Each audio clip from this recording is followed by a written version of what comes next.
Good day, everyone. My name is Christine May Silaput, and this is my report on Management 4, Chapter 15. My topics are reserve requirement, interest on reserve, and related advantages of the different tools. As we've learned in Chapter 14, changes in reserve requirements affect the money supply by causing money supply multiplier to change. So, in this topic, we will learn what causes reserve requirements to change and what is the relationship to Fed and how does it affect money supply.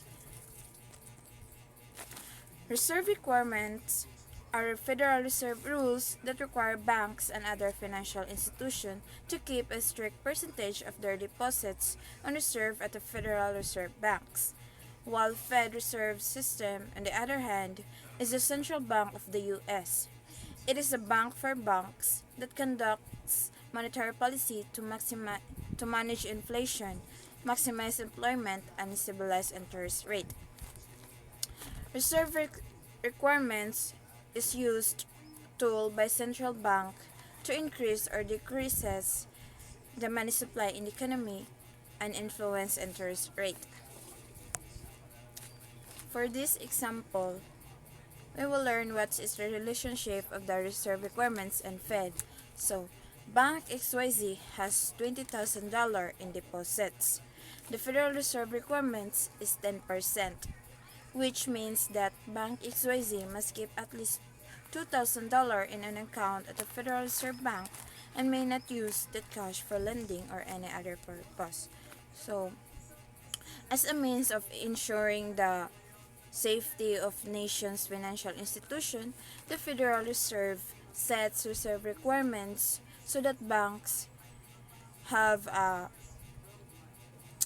money on hand to prevent a run. A run is a massive withdrawals of deposits so large that the bank actually runs out of cash, panicking the rest of the depositors. So, if a bank is unable to meet its reserve requirements, it can borrow from the Federal Reserve to meet the requirements. Reserve requirements are a key component of monetary policy. The Federal Reserve can lower the reserve requirement.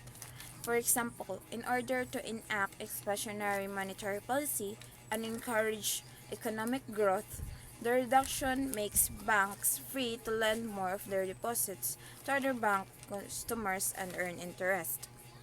These consumers in turn deposits the loan proceeds in their own accounts, and the process continues indefinitely.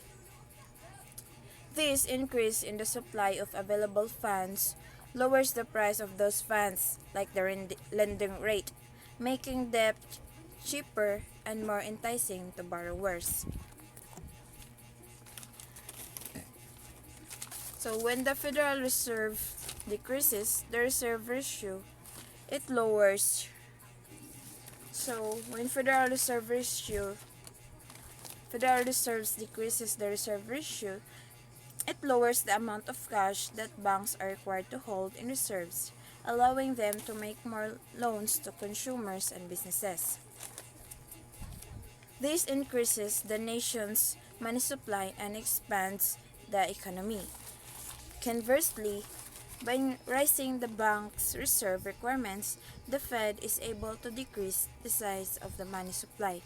So, in short, that if the Fed increases the reserve requirements, it lowers the money supply.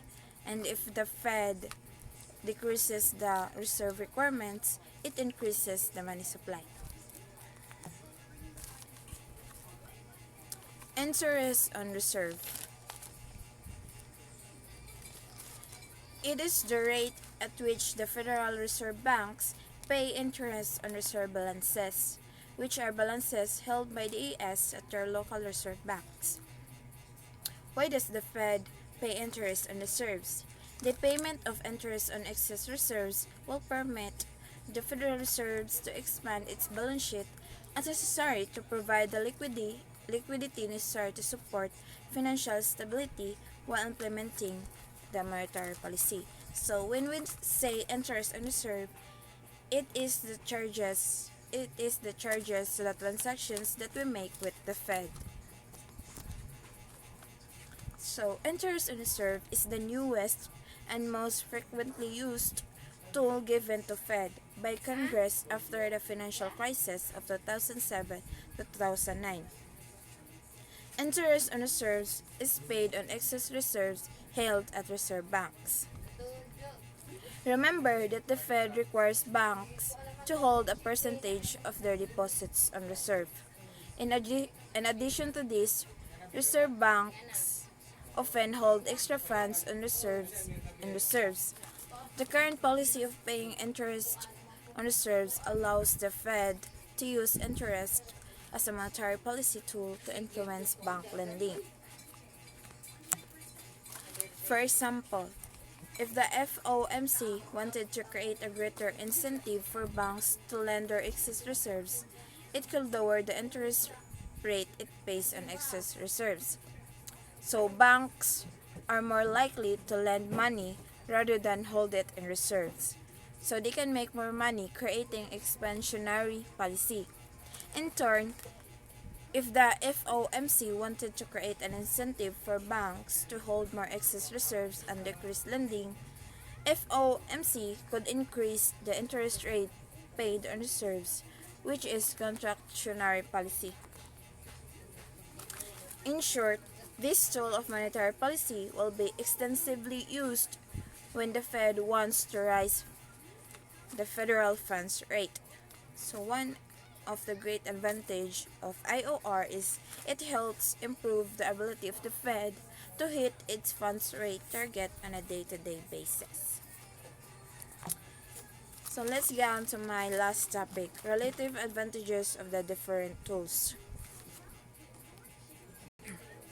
Open market operations constitute the most important conventional monetary policy tool because they have four basic advantages over the other tools. First is open market operations occur at the initiative of the Fed, which has complete control over their volume. This control is not found, for example, in discount operations in which the Fed can encourage or discourage banks to borrow reserves by altering the discount rate but cannot directly control the volume of borrowed rates. Second is open market operations are flexible and precise. They can be used to any extent no matter how small a change reserve as the monetary base is desired. Open market can achieve. It will a small purchase or sale of securities. Conversely, if the desired change in reserves or the base is very large, the open market operations tool is strong enough to do the job through a very large purchase or sale of securities. Third is open market operations are easily reserves. Because if a mistake is made in conducting an open market operations, the Fed can immediately reverse it. If the trading desk decide that the federal rate is too low because it has made too many open market purchases, it can definitely it can immediately make a correction by conducting open market sales. Fourth is open market operations can be implemented quickly. They involve no administrative taste. When the trading desk decides that it wants to change the monetary base or reserves, it just places orders with securities dealers, and the traders are executed immediately. Changes to reserve requirements, on the other hand, takes time to implement because bank must be given advance warning so they can adjust the computer system to calculate required reserves. Also, since it is costly to adjust computer system, reversing a change in reserve requirements would be a bothersome to banks. For those reasons, the policy of tool of changing reserve requirements does not have much to recommend it and it is rarely used. So, there are two situations in which the other tools had advantages over market operations. One is when Fed wants to raise interest rates after banks have accumulated large amount of excess reserves. In this case, the federal funds rate can be raised by increasing the interest on reserve, which avoids the need to conduct massive open market operations to raise the federal funds rate by reducing reserve. The second is when discount policy can be used by the Fed to perform its role of lender of last resort.